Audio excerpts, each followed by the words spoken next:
이슈를 시원하게 풀어봅니다. 오늘의 커버 스토리 박상현 아나운서와 함께합니다. 어서 오세요. 네, 안녕하세요. 드디어 금요일이네요. 반갑습니다. 박상현입니다. 네, 금요일입니다. 금요일에 하실 말씀 있으십니까? 빨리 그냥 집에 가서 자고 싶네요.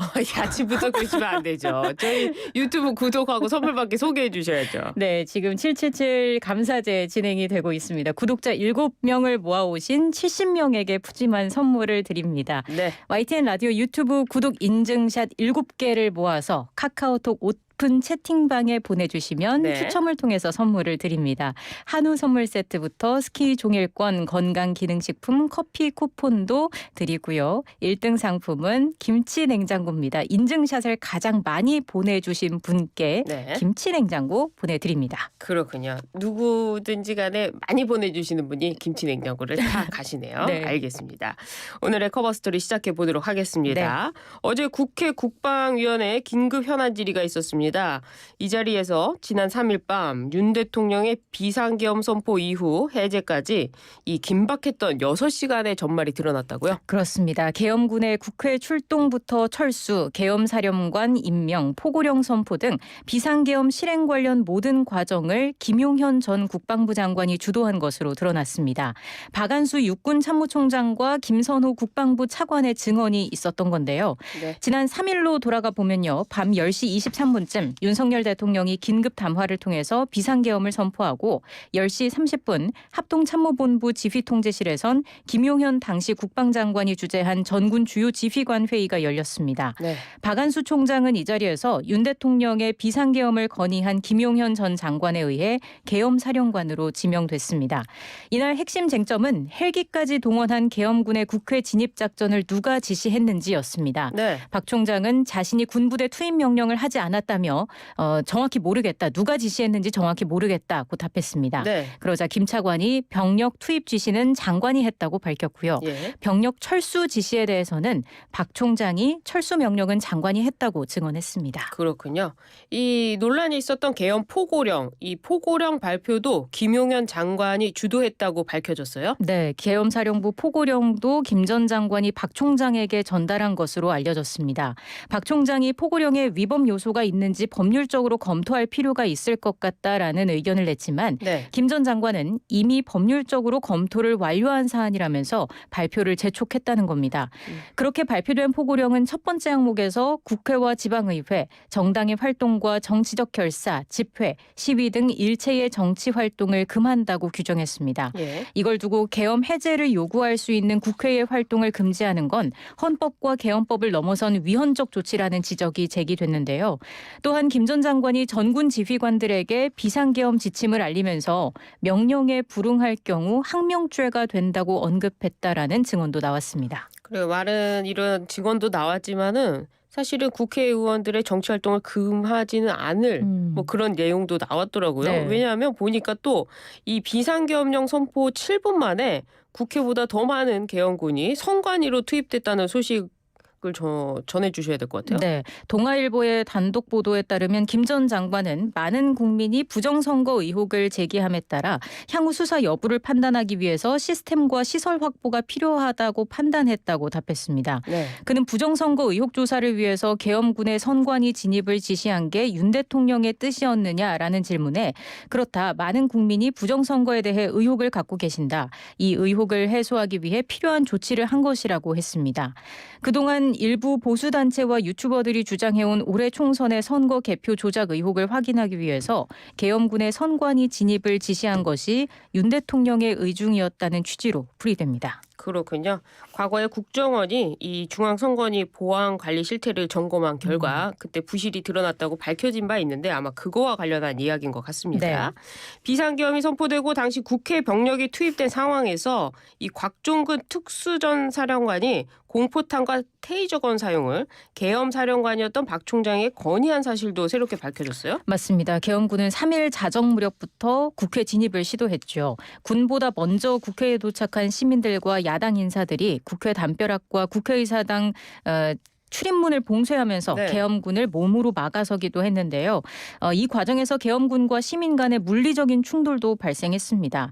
시민들의 거센 저항에 직면한 곽종근 특수전사령관은 당시 계엄사령관이었던 박 총장에게 테이저건과 공포탄 사용을 건의했다는 겁니다. 그렇군요. 박 총장은 합참 계엄과장과 자신을 수행한 인원을 포함해서 총 4명이 이 문제를 논의했고 네. 결국 테이저건과 공포탄을 사용하지 않는 쪽으로 정리했다고 어제 국회 국방위에서 밝혔고요. 예. 그는 4명이 논의를 한 뒤에 곽 사령관에게 전화를 해서 테이저건과 공포탄을 사용하면 안 된다고 지시했고 곽 사령관도 수용했다고 덧붙였습니다. 테이저건과 공포탄을 사용하면 안 된다. 이 지시가 있었다는 거군요. 네. 윤 대통령은 본회의에서 비상계엄 해제 요구 결의안이 가결된 이후에 이 김 전 장관과 함께 계엄사령부 상황실이 설치된 합참 지휘통제실을 방문했다고요? 네, 당시 지휘통제실에 있었던 김 차관은 대통령이 지휘통제실에 별도 방으로 가셨다면서 자신은 그 방에 가지 않았다고 했고요. 박 총장은 방에 김 전 장관과 같이 들어갔다면서도 대통령이나 장관이 무슨 말을 했는지 기억이 나지 않는다고 말했습니다. 이후 대통령이 계엄 선포 6시간 만에 비상계엄 선포를 해제했고 통제실을 지키던 김 전 장관은 상황이 종료되자 지휘관들에게 중과부적이었다. 수고했고 안전하게 복귀하라고 발언했다고 박 총장은 전했습니다. 중과부적은 무리가 적으면 대적할 수 없다는 뜻인데요. 예. 계엄군의 국회 진입 작전이 시민들과 야당 반발에 막혀 실패한 것을 의미한 것으로 보입니다.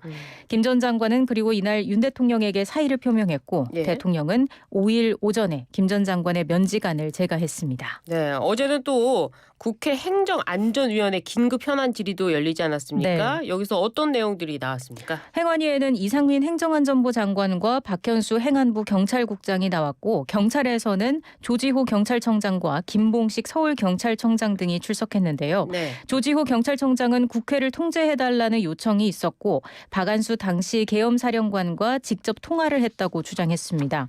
조 청장은 처음에는 법적 근거가 없어서 거부했다면서 이후 포고령 내용을 확인하고 나서 서울경찰청에 전체 국회 출입 통제 지시를 내렸다고 밝혔습니다. 예. 이어 조 청장은 첫 번째 통제 지시는 본인 판단이었다고 밝혔는데요.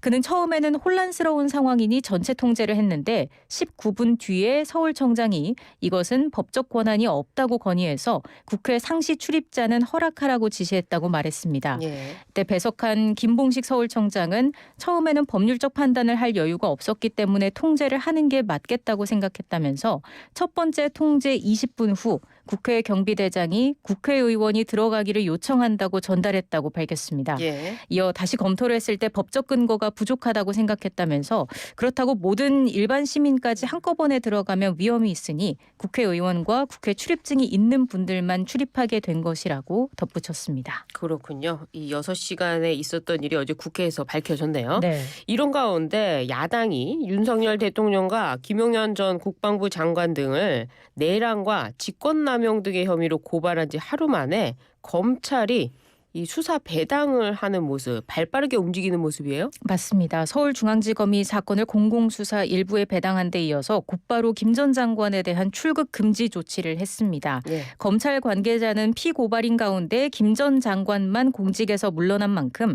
도주 등이 우려돼 먼저 조치를 했다고 설명했고요. 이후 직접 수사가 가능한 직권남용 혐의로 수사를 개시한 뒤 내란죄로 혐의를 확대한다는 게 검찰의 구상입니다. 그렇군요. 검찰에서 이 김용현 전 장관에 대한 출국 금지 조치를 내린 데 이어 경찰에서도 움직임이 있었다고 하는데 어떤 움직임입니까? 네, 어제 우종수 경찰청 국가수사본부장은 국회 행정안전위원회 비상계엄 관련 현안 질의에 출석했는데요. 이 자리에서 야당 의원들은 내란죄 등으로 고발당한 김용현 전 국방장관이 해외로 도피할 가능성이 있다며 출국 금지 조치를 해야 한다고 거듭 요청했습니다.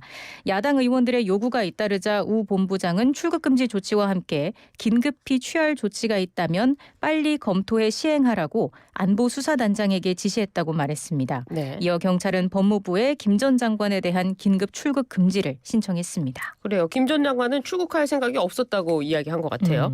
수사가 속도가 낼 것으로 보입니다. 그렇습니다. 심우정 검찰총장은 관련 법령과 절차, 법과 원칙에 따라 수사를 진행할 것이라면서 제가 수사 진행 단계에 따라 필요한 조치를 하겠다 이렇게 말했습니다. 예. 검찰은 형법상 내란죄가 검찰의 직접 수사 수사 범위는 아니지만 직권남용 권리행사 방해 혐의로도 고발된 만큼 검찰청법상 직접 관련성이 있는 범죄로 봐 직접 수사가 가능하다고 내부적으로 결론 내린 것으로 알려졌습니다. 윤 대통령 역시 김 전 장관과 함께 고발된 만큼 수사 대상에서 제외하지 않고 진상을 규명하겠다는 입장입니다. 네. 경찰 역시 수사 의지를 드러냈는데요. 우종수 국수본부장은 국회 행정안전위원회 긴급 현안 질의에서 고발 사건을 안보수사단에 배당했다며 수사 의지가 없으면 어떻게 배당하느냐라고 말했고요. 네. 별도 고발 사건을 접수한 고위공직자 범죄수사처 역시 사건을 수사사부에 배당하고 내부적으로 법리 검토를 진행하고 있습니다. 그렇군요. 검찰, 경찰 그리고 이 고위공직자 범죄수사처 이 공수처에서 이렇게 각 수사기관이 나선 만큼 이 수사 주체에 대한 교통정리가 좀 필요할 것 같은데요. 네, 수사기관 간의 그 신경전이 벌어질 가능성도 거론되고 있는 상황입니다. 어제 최재해 감사원장, 이창수 서울지검장에 대한 탄핵소추안이 국회 본회의를 통과했죠. 중앙지검은 이창수 지검장이 탄핵소추돼 직무대행체제로 운영되는 만큼 네. 원활한 수사가 어려울 수 있다는 목소리가 나옵니다.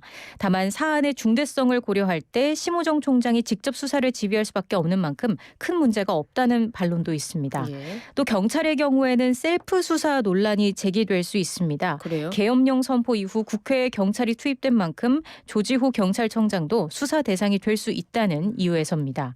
이에 각 수사기관이 합동으로 수사를 하거나 별도의 수사 주체가 필요하다는 주장도 나오고 있는데요. 네. 현직 대통령에 대한 이 내란 혐의 수사는 또 사상 초유의 일이어서 예. 누가 수사 주체를 맡을 것인지를 놓고도 당분간 혼란이 계속될 것으로 보입니다. 그렇군요. 윤석열 대통령의 비상계엄 선포가 내란죄에 해당하는지부터가 문제가 될 것 같은데요. 네, 맞습니다. 윤 대통령에게 정치적 책임을 묻거나 탄핵하는 걸 넘어서서 이번 계엄 선포가 내란죄에 해당하는지 여부를 따져봐야 하는데요.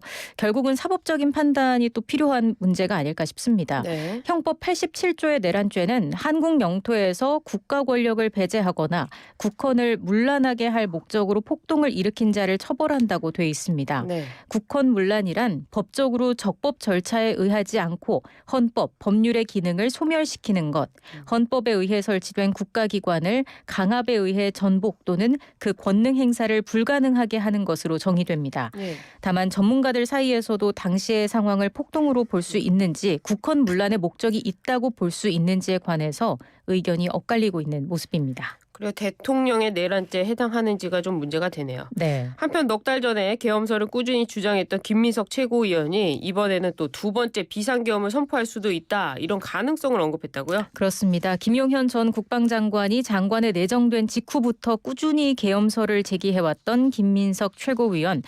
윤 대통령을 끌어내리지 않는 한 방어권이 없다면서 두 번째 계엄을 선포할 가능성을 100%로 본다고 주장했습니다. 김 최고위원은 한 라디오 방송에 출연해서 궁지에 몰린 비정상적인 대통령은 더 극악한 방법으로 이번에는 성공시킨다는 생각으로 다시 시도할 것이라고 주장했고요. 예. 이어 정권 교체나 김건희 여사의 감옥행을 막을 수 있는 방법이 없다는 게 이번 계엄의 최대 동기로 작동했다면서 이 정권이 우크라이나, 남북관계 등 어떤 트랙을 가동해서라도 반드시 계엄의 명분을 잡을 것이라고 본다고 설명했습니다. 그렇군요. 또 어떻게 될지 두고 봐야 되는데요. 이런 가운데 윤 대통령 탄핵안을 두고 여야 대치가 이어지고 있습니다. 양쪽 이야기 전해주시죠. 네, 윤 대통령 탄핵소추안 표결 내일 오후 7시로 예정이 돼 있죠. 국민의힘은 의원총회에서 탄핵 반대 당론을 정한 데 이어서 한동훈 대표도 반대 입장을 공개적으로 밝히며 부결 단일 대우 구축에 나섰습니다. 네. 한 대표는 어제 최고위원회의에서 당 대표로서 이번 탄핵은 준비 없는 혼란으로 인한 국민과 지지자들의 피해를 막기 위해 통과되지 않도록 노력하겠다고 밝혔습니다. 계엄 사태는 위헌적이지만 섣부른 탄핵으로 인한 민주당 이재명 대표의 집권은 막아야 한다는 게 한 대표의 생각입니다. 예. 추경호 원내대표도 탄핵안에 대해 의원 108명의 총의를 모아 반드시 부결시키겠다고 다짐했습니다. 반면 민주당은 비상계엄 사태의 위헌 위법성을 부각하면서 여당의 탄핵 동참을 거듭 압박하는 모습입니다. 이재명 대표는 최고위원회의에서 윤 대통령에 대한 탄핵은 반드시 해내야 한다며 한 대표를 향해 내란 동조 세력이 되지 말아야 한다고 촉구했고요. 예. 박찬대 원내대표는 탄핵 반대 입장을 정한 여당을 향해서 쓰레기 정당, 국민의 짐이 되지 말고 역사에 죄를 짓지 마시라고 말했습니다. 민주당은 여당의 이탈표 극대화 전략에 시동을 거는 모습입니다. 그래도 쓰레기 정당 하면 당원분들이 듣기에는 좀 거북한 표현일 수 있겠네요. 투표가 무기명으로 이루어지는 거잖아요. 맞습니다. 탄핵안 표결은 무기명 투표로 진행이 되기 때문에 여당 내에서도 윤 대통령의 계엄 선포에 대한 비판 여론이 적지 않은 만큼 이탈표 우려가 나오는 상황인 거고요. 이에 원내 지도부는 이탈표를 원천 봉쇄할 방안에 대해서 검토 중인 것으로 알려졌습니다. 그렇군요. 오늘 커버 스토리 여기까지 해야 될 것 같습니다. 네. 굉장히 많은 걸 커버했어요. 네, 오늘 금요일인데요. 수고해 주신 박상현 아나운서 감사합니다. 고맙습니다.